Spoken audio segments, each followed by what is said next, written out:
Schlock and Off Films.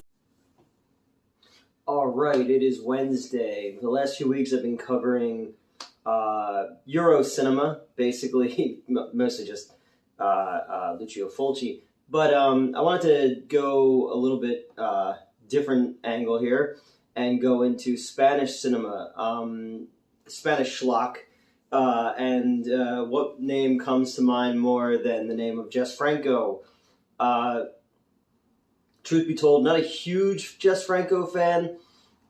He's predominantly known for 1970s European hardcore pornography, but he did do a little bit of everything. He had a lot of horror films as well that came out in the wake of the Argentos and the Babas and all that. The reason that he is mentioned as much as he is in the parlance of European cinema is because he made so many fucking movies that it's hard to discount him because there is so much content over quality, quantity over quality.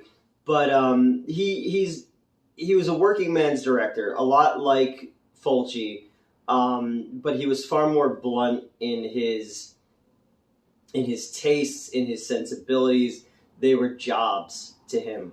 There wasn't a lot of desire to be Fellini.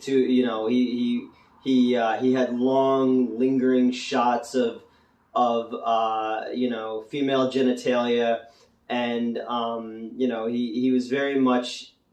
You could tell in a film when he was interested in the subject matter or in an element of it, because that was the only time the film ever felt alive. So if you go back and you look at a lot of his movies, he worked with actresses mostly, who was just like, they fucking sucked, but they had a nice ass. So that's kind of what you're getting. But when he does shine, it does show that there was a skill there. There was a filmmaker who, they were competent and confident as well in what they were doing and their vision. Like, you look at a Jess Franco movie, and while the movie we're going to talk about today, Bloody Moon, obviously borrows from a lot of different places, it is those elements by way of Jess Franco. So Bloody Moon came about in the wake of the 80s slasher boom. Some German producers came to Franco, who's from Spain, and were like, "Hey, we want to make a slasher movie because they're super popular." And he's he didn't really want to do it, but it was a paying job. And then they started to entice him by saying they had this German actress who was going to be their lead, and Franco was a fan of her German films. But then they said, "Hey,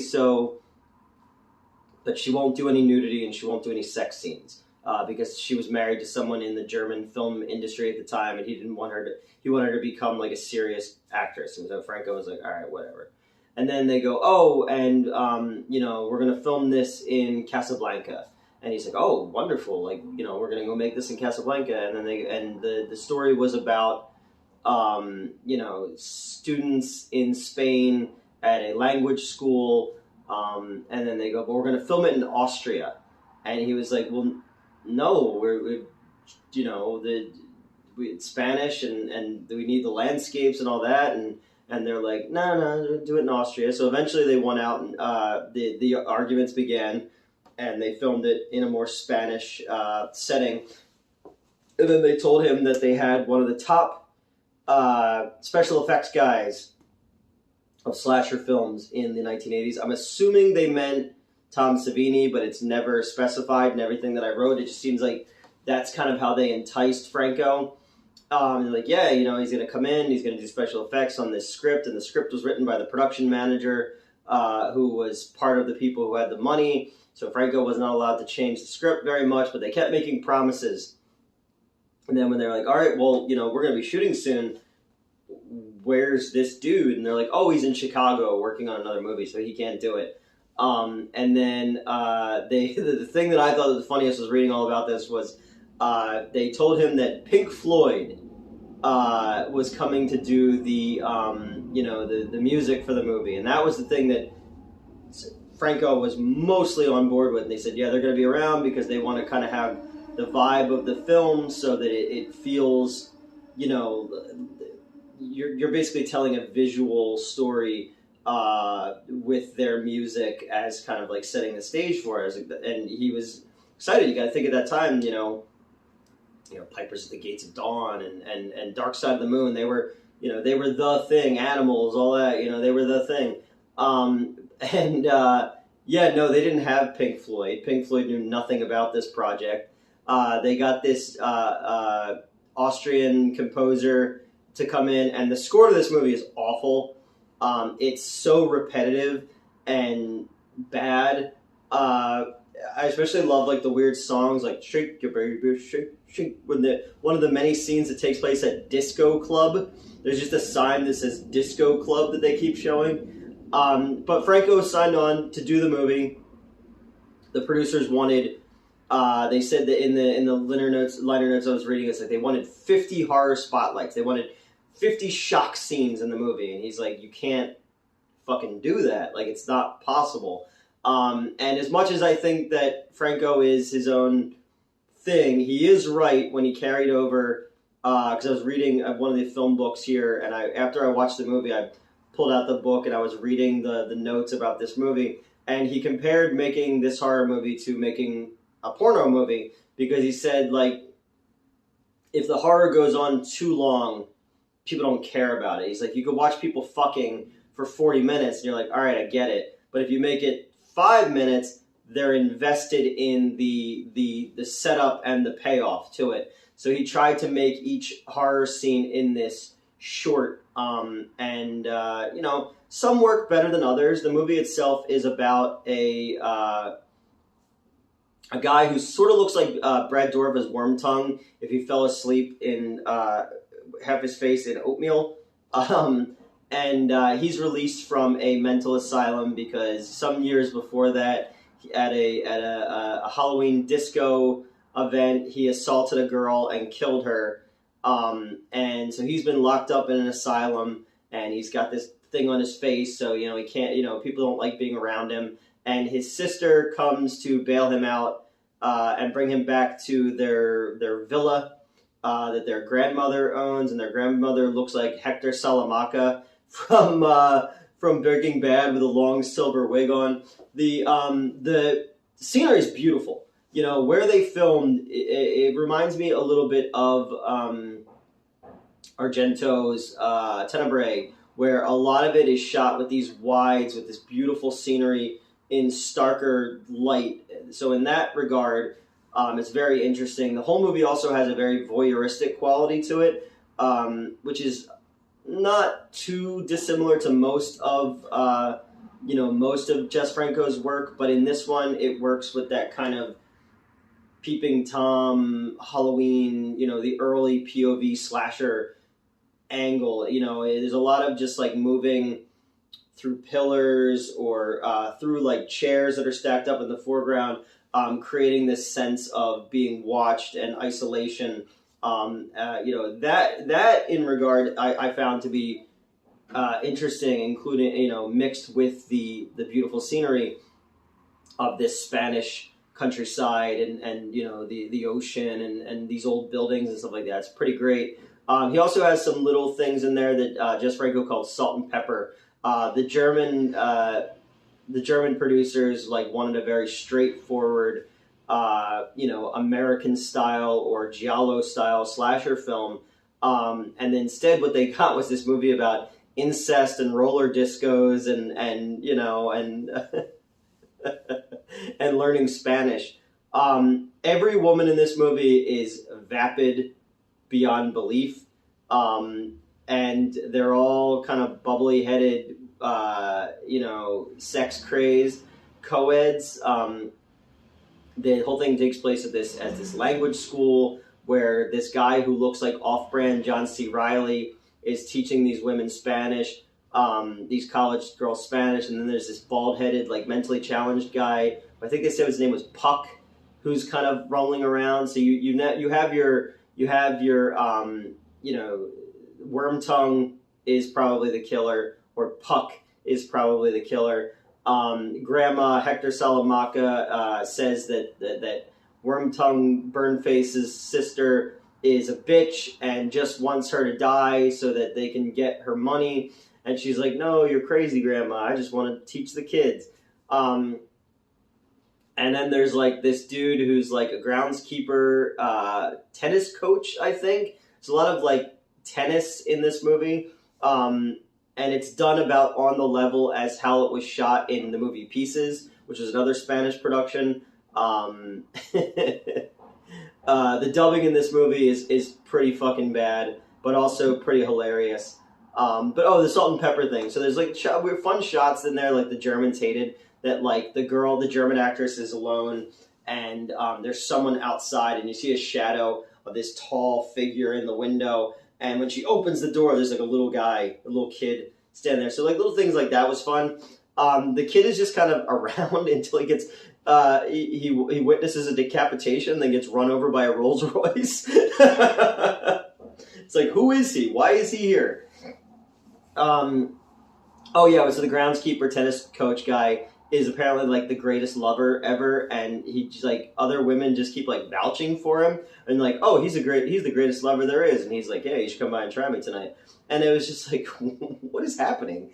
You get a girl who is gonna go out on a boat with some dudes, and she gets stabbed to the back and out the titty, and then her body disappears. Everyone in this movie's name is Angela, Ava, Ariana. Like everyone's names kind of sounds the same, so I started to kind of forget who each person was. Plus, everyone in the movie is blonde with doe eyes, pouty lips, and feathered hair, which, obviously of the time period, but you could tell that Franco had a very specific look that he wanted for this movie, and also some of the worst fashions ever. Like everyone's dressed like they're in a porn parody. Like there's a couple times where off-brand John C. Reilly is dressed like he was in Boogie Nights when they did the You Got the Touch scene. He's got like this leather vest on that's like buttoned on the side. It's pretty terrible. The movie Severin Films put out the version that I watched, and you can tell when the cut footage, because it'll go from a very cleaned up, I think it was 2K remaster they did for this one, to where the 35 millimeter film is put back in, and nothing really is all that extreme for them to have cut out, especially given that it was a Spanish film, because at that time, post-censorship in Spain, if the movie didn't have excessive gore or excessive nudity, people looked at it as like old-fashioned, for the most part. So the things that were cut out are just blood coming out of the mouth and some different angles and stuff like that, but nothing too crazy. Nothing as like wild as like some of the Italian movies, most of the Italian movies at that time. The big scene that people tend to remember in this movie, and look, I'm never going to be a like she was asking for it person, but there's a girl in the movies, I think the most attractive of all of them, actually. She really wants to get deed down by the tennis coach Gardner, and he won't do it, so she fakes that she's boning him by, like, her friends are outside of the bungalow. They say play a drinking game with this movie. Every time they say bungalow, take a shot, you'll die. She's inside the bungalow, and she's jumping on the bed and, like, ripping clothes, and she's like, oh, rip my clothes, and she's, like, ripping clothes, and then her friends find out that, like, she's in there by herself because that the dude never showed up, and she's so embarrassed that she, like, runs out into the street, gets picked up by a random dude in a Rolls Royce who's wearing a mask, who drives her out into the middle of nowhere to this factory where they cut granite or stone or something like that, where the little kid also is. He's just out there with like he's a fucking pirate, And so the girl's like, oh, I'm pretty much down for anything. And it's weird. I don't usually get picked up by guys who won't take their masks off. oh, you're going to tie me up? Okay, that's fine.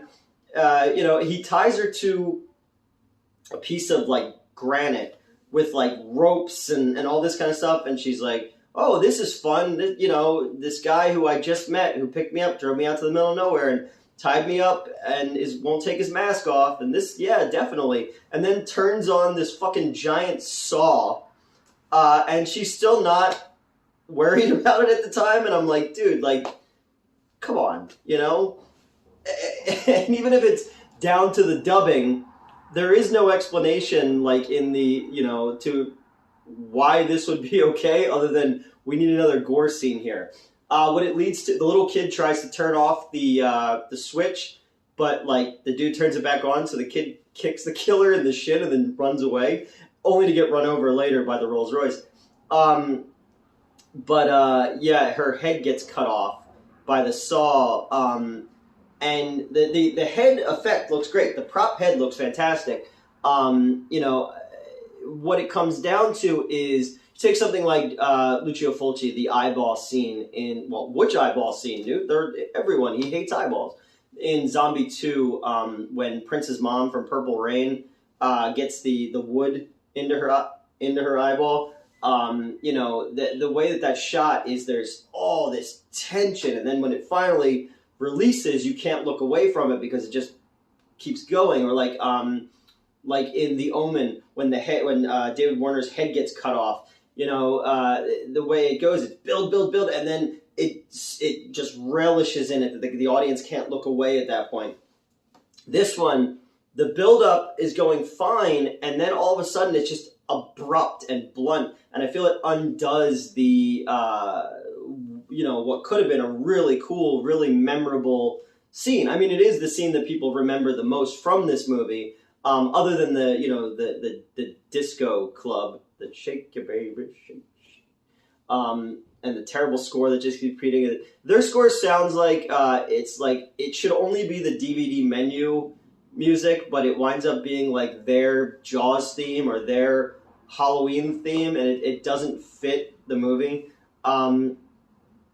But you've got a couple of okay kills, but it comes down to the incest plot line, where Grandma Hector Salamanca is missing. Somebody brought a torch into her, like not a torch like people say in like England with a flashlight, like an actual like chasing Frankenstein's monster back to the windmill. And then you think she gets burned alive, but then like you keep seeing the sister, who looks like sort of Euro Betty Boop, is pushing her in her wheelchair around, and you're like, okay, so what's going on here? And then you eventually figure out what's going on. That the sister tells Burnface Wormtongue Brad Dourif that that one time that we had sex and everybody judged us because we're brother and sister, and and I'm like, what the fuck? I guess Spain also has an American South, their own little Alabama. They could have at least said like your half sister, and then he's like, well, I'm gonna have the half sex with you with the half that isn't my sister. So she's like, if everybody was gone, we wouldn't have to worry about it. We could be together. And you're like, okay, so there's your motive right there. He's killing people so that he can continue to take his sister to Pound Town. But there's again the killer's going around with like a stocking over his head, and it's almost sort of like Potty's torso. And you're like, okay, but wait a minute. Now Burnface guy and this guy are there. Who's the killer now? And then what you just come to find out is it's fake John C. Reilly is killing, and so that they could blame it on Burnface brother, so that they could then get all the grandma's money, because grandma's been dead the entire time and she's all burned up in a wheelchair. So it's sort of like you have a psycho reveal in it, and nobody believes the German actress girl, despite the fact that she's like, yo, I keep seeing dead bodies. Why don't you people believe me? When the cops, like, she goes up to the cops and they're like, hey, be careful on this road.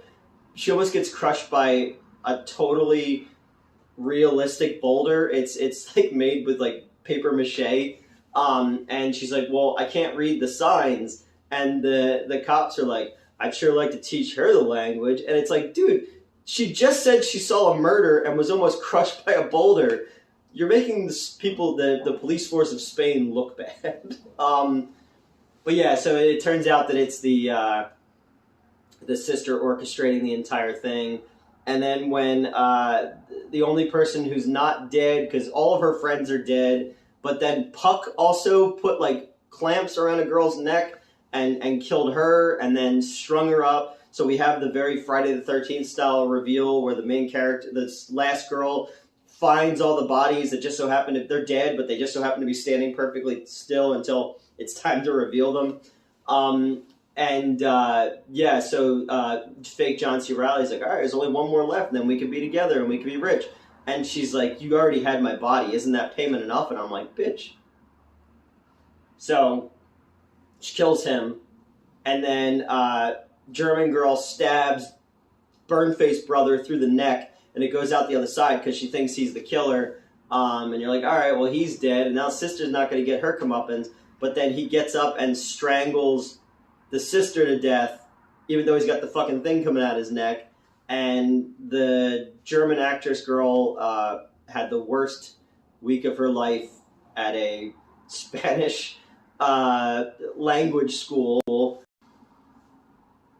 So that is Bloody Moon. It is. I had to stop the camera because the cat knocked the tripod over. So thank you, Elvira.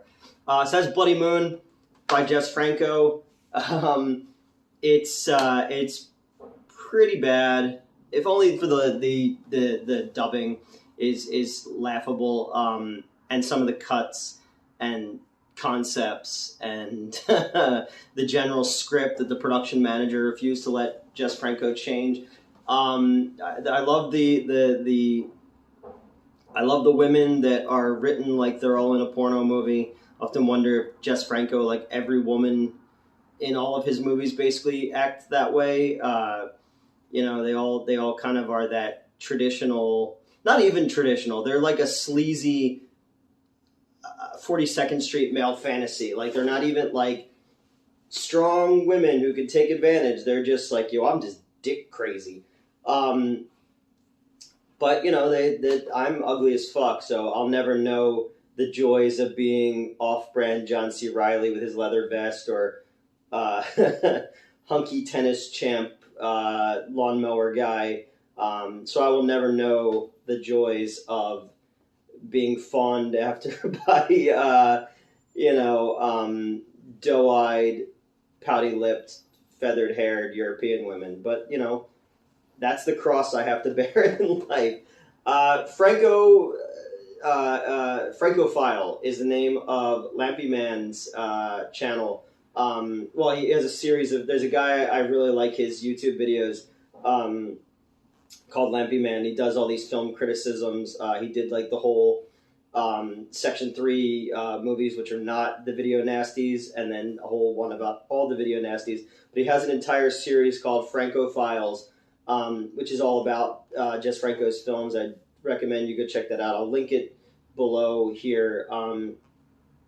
Very interesting filmography. Very European, very sleazy, very blunt. But there is, like I said before, there is a talent there. There is, a Jess Franco movie when you see a Jess Franco movie. And this was him, this was German producers who were a bunch of fucking liars, saying like, oh yeah, no, we want like an American Halloween style movie. Kind of like, Joe D'Amato with the follow-up to Anthropophagus is more like him trying to do, a Halloween-style movie. But filtered though these American slasher movies are so American. Because even you could tell when the Canadians tried to do it with something like Curtains or My Bloody Valentine, they'll try to make it American, but it still feels like Canada. Spain, same thing. You have something like, like Pieces, which tries to make an American movie. Or even the Italians, when they try to make an American movie, an American slasher movie, it feels European. And I don't just mean like in the Beyond when it says "Do not entry" on the sign in the hospital. This was them biting off more they could chew. They brought in an auteur, really, like Franco, and he made his own type of movie. I get with oatmeal face and incest and burning Hector Salamanca in a wig with terrible music and weird editing and children getting run over by Rolls Royces. And again, like horny ass chicks, man. But do you have a favorite Jess Franco movie? Do you have a favorite Spanish horror film? I know that the Spanish films are a little bit harder to penetrate for a lot of people because their folklore and culture is very different than what we have as traditional American films or traditional Italian films. You could go to something like Coffin Joe, films like that, or even more recent movies like, well, I guess not even recent, like 20 fucking years ago, The Others, but they do follow on a lot of what Franco was talking about, where it's like the horror is in shorter succession because then it allows for the silence for then the audience to have that reaction to it. So it carries over. He wasn't wrong that, porn and horror have a lot in common. But he's an interesting cat. He also looks like the Spanish David Hemmings. David Hemmings, the British actor from Deep Red, the Dario Argento movie. His last ever movie was League of Extraordinary Gentlemen, which was also Sean Connery's last live action performance. He's also in I think he directed Yankee Zephyr with Donald Pleasance, which was a really bizarre adventure movie out of Australia, because they let a lot of these they brought a lot of American and British talent in and let them direct or lead these movies, which pissed off the actors and people in Australia because they were like, what the fuck, dude, we're here, and I think the tax laws had to change because of that. You take something like a movie I really, really like from Australia, it has nothing to do with Spain, which is Road Games, which is essentially Hitchcock's Rear Window in a truck. And the movie definitely influenced Death Proof, the Tarantino segment of Grindhouse. But it's got Stacy Keach and Jamie Lee Curtis as its leads, two American leads who just so happen to find each other in the Australian outback. But still, the movie's awesome. But I know that probably pissed off the Australian crews and being like, what's wrong with our actors, What does that have to do with Bloody Moon? Nothing. What does this review have to do with film criticism? Nothing. Why are you watching this channel? I don't know. That's it, man. There's some good cinematography in this movie. There's some good voyeuristic vibe to this movie. It is very sleazy. But in that same regard, there is far less nudity than a normal Jess Franco movie. There is no vagina shown in this movie, whereas most Jess Franco movies, he likes to linger on the mons pubis for quite a while. Man, he's not for everybody, but I do find his impact on exploitation film to be interesting. While I'm not a huge fan of his work, you have to admire someone who creates that much in such a short period of time. I think it was 1980, 1981. He had 4 films out. It's that's fucking crazy, So in that regard, he earned his place by just having so much product, not film, but product on the market.